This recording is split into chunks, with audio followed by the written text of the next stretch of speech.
if I ever find myself about to go into another desert in early summer, please, somebody make me have a word with myself. Oh man, it's hard. It's hotter than hell. This is hard work on a loaded touring bike.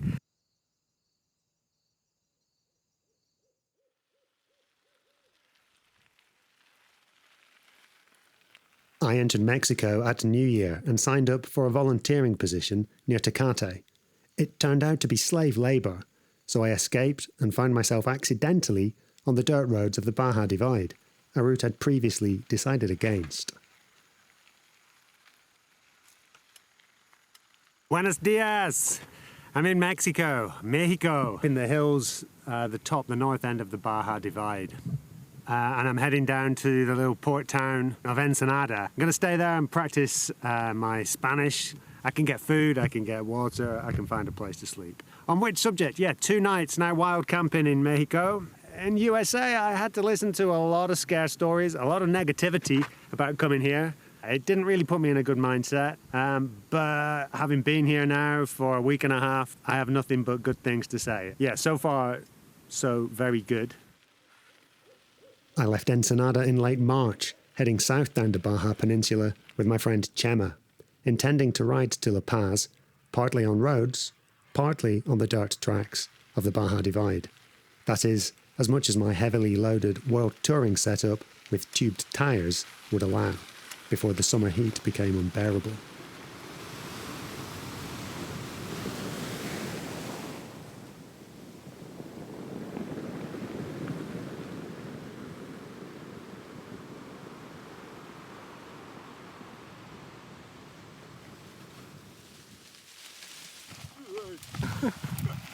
As the weather started to heat up, rattlesnakes were becoming more active. This is going to be a good night.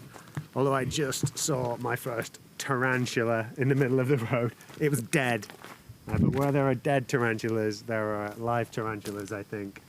So I'm going to be certain to zip up my tent doors tonight, because they're here.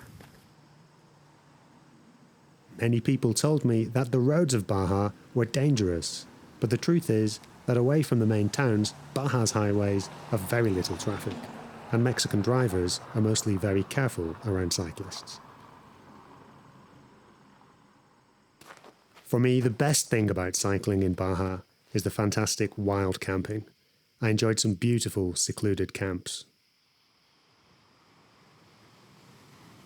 Yesterday was a tough day. 70 kilometers on a road, not much better than this beach, which would have been okay other than the route notes described that section as largely high quality roads. I've ridden on bad roads on 4 continents now, and that is not a high quality road. Maybe with a fat bike with 3-inch tyres and very little luggage, which I guess is what this route has been specified for. So I'm kind of pushing my luck really, but I got through it. Every so often I lose traction and then I'm reduced to pushing, and it's just too hot for that. It's really too hot to be spinning away in my lowest gear. If I get through this section, then I think I should call it quits. I think I learned my lesson with this heavy setup. As I go further south, the geology is changing and it's nearly all just sand now. So the hard packed dirt that I was enjoying way up north in the highest part of the divide, I'm just not seeing that anymore. This is tougher than I expected.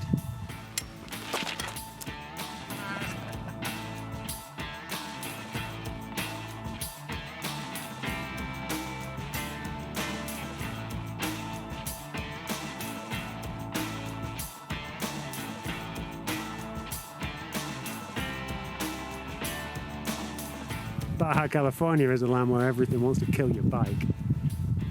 Pretty much every plant here is thorny as.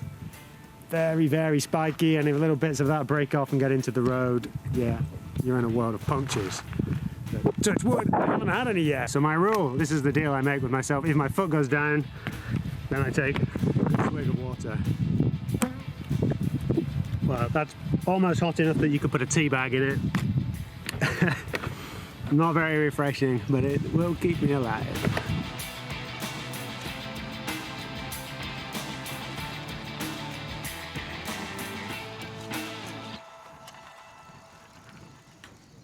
I've been here before in a state of almost panic last night. Zero water and not entirely sure where the hell I was. Actually, I came down this little side road with about an hour of daylight to spare, expecting to find a resupply point. And I got to this point and realized it was not where I thought it would be. Unfortunately, the ranch was not marked on OpenStreetMap.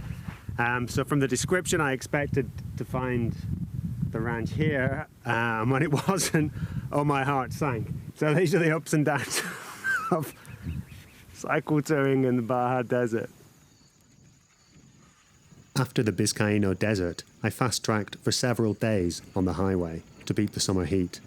But I had one last fling with the Baja Divide route north of La Paz. Here you can see the state of the road here is pretty rocky.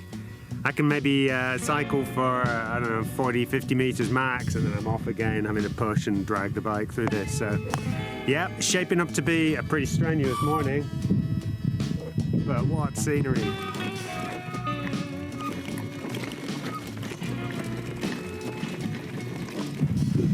Sunny hell. Alright. I think I've reached the pass that's going to take me over the watershed here at the south end of the Baja Divide and over to the Sea of Cortez.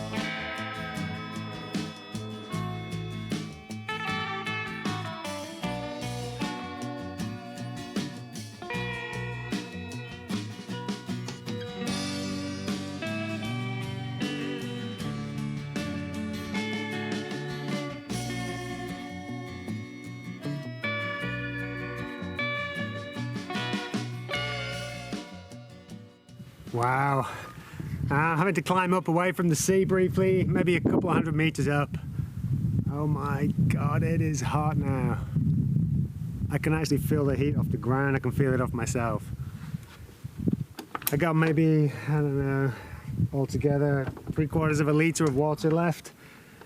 I'm hoping that's going to be enough to get me to a ranch or something up ahead. I've been told that there may be a ranch 10 kilometers from here.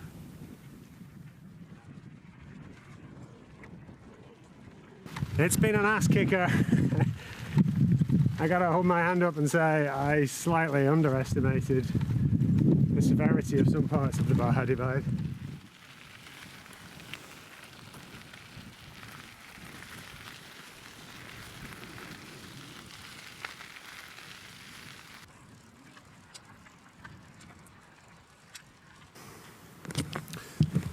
Job done. Found a nice spot for my last wild camp on the Baja Peninsula. A couple of 100 meters down there to the Sea of Cortez. Looks like the sky's putting on a pretty good show for my last night. Beautiful Baja.